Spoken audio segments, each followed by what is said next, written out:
તો ભાઈ અત્યારે અમે લોકો આવ્યા છીએ ગોતમેશ્વર મહાદેવના દર્શન કરવા માટે, જે અમારા સિહોર ગામથી 3 થી 4 કિલોમીટર ગોતમેશ્વર મહાદેવ આવેલા છે.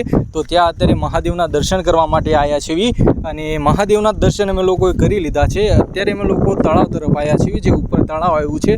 તો અત્યારે ત્યાં આવ્યા છીએ, મહાદેવના દર્શન કરી લીધા છે અને આ જોઈ રહ્યા છો અત્યારે વ્યૂ કેવું તમને લોકોને સરસ મજાનું છે. જોઈ રહ્યા છો અત્યારે હવા જોશો તો એક નંબર સરસ મજાની આવી રહી છે અને અત્યારે તળાવનો નજારો અત્યારે એક નંબર આવી રહ્યો છે. તો ક્યારે પણ તમે પણ લોકો મિત્રો ગોતમેશ્વર મહાદેવના દર્શન કરવા માટે જરૂરથી આવજો. અને અહીંયા મિત્રો જોશો તો ફોટોગ્રાફી છે, વિડીયોગ્રાફી છે, તમે લોકો સતત કરી શકો છો. કારણ કે લગ્નની સિઝનની અંદર લોકો ઘણા જ ખરા લોકો આવતા હોય છે ફોટોગ્રાફી ને વિડીયોગ્રાફી કરવા માટે. તો પણ તમે પણ લોકો ક્યારે પણ ગોતમેશ્વર મહાદેવના દર્શન કરવા માટે આવજો. અને આ જોઈ રહ્યા છો અત્યારે વ્યૂ સરસ મજાનું આવ્યું છે અને વાદળાઓનું લોકેશન જોશો તો એક નંબર અત્યારે મિત્રો આવી રહ્યું છે.